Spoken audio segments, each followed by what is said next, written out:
आज गुर्जर समाज ने केंद्रीय प्रकाशन विभाग की पुस्तक भारत के नारी रत्न में पदनाद्य के इतिहास से कथित छेड़छाड़ का आरोप लगाते हुए कलेक्ट्रेट पर प्रदर्शन किया।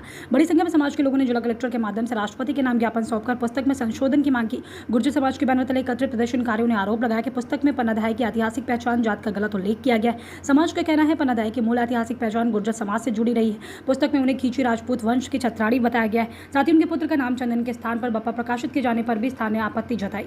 ऐसे ऐतिहासिक तथ्यों के विपरीत बताया। प्रदर्शन के बाद समाज के प्रतिनिधिमंडल ने जिला कलेक्टर को राष्ट्रपति के नाम ज्ञापन सौंपा। ज्ञापन में पुस्तक में प्रकाशित तथ्यों की समीक्षा कर आवश्यक संशोधन करने, कथित ऐतिहासिक त्रुटियों को तत्काल सुधारने, भविष्य में इस प्रकार की पुनरावृत्ति रोकने की मांग की गई। फिलहाल इस मामले में पुस्तक के प्रकाशक या संबंधित विभाग की ओर से कोई आधिकारिक प्रतिक्रिया अभी सामने नहीं आई है।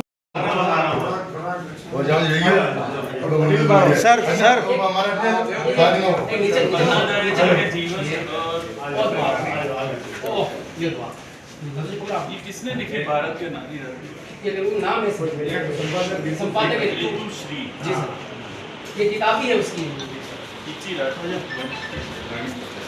ये किताब इसके अंदर ये यहाँ की हमारे जो इतिहास है भारत सरकार गुर्जर समाज के माध्यम से एक ज्ञापन दिया गया है, क्या कुछ पूरा मामला है?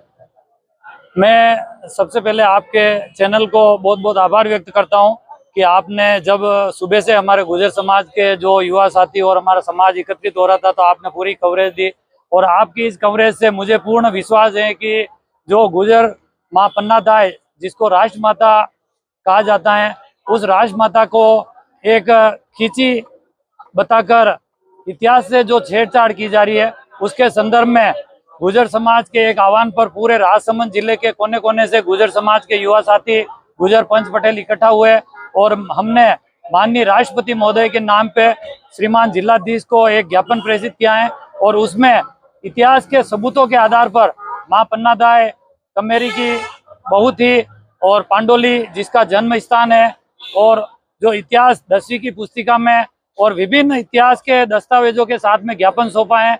और उस ज्ञापन के आधार पर हम यही चाहते हैं कि आपस में जो ये जाति विशेष का एक झगड़ा चालू हो जाए, उस झगड़े को यहीं विराम दें, और मां पन्नाधाय जो गुजर थी और मेवाड़ के इतिहास में उसका नाम दर्ज है, और अगर मां पन्नाधाय नहीं होती तो मेवाड़ का इतिहास नहीं होता। मैं सभी जो इतिहासकार हैं उनकी भी सहमति और उनकी सलाह ली जाए कि मां पन्नाधाय गुर्जर समाज से थी, और जो अभी जो शोध हुआ है उसमें मां पन्नाधाय को खींची बताया गया है, मैं पूर्ण उसका विरोध करता हूं। और गुर्जर समाज आज सिर्फ एक ज्ञापन तक सीमित नहीं है, अगर जरूरत पड़ी तो गुर्जर समाज रोड पर आकर जिस प्रकार से आरक्षण की टाइम पे हमें आंदोलन करना पड़ा उसी प्रकार से आंदोलन के लिए भी तैयार हैं, और उसकी पूर्ण जिम्मेदारी जो इतिहास के छेड़छाड़ करने वाले लोग हैं उनके ऊपर जाएगी। और मैं माननीय राष्ट्रपति जी और प्रधानमंत्री जी और हमारे मुख्यमंत्री जी से यही निवेदन करता हूं कि मां पन्नाधाय गुजर थी, गुजर है और गुजर रहेगी। बहुत बहुत धन्यवाद।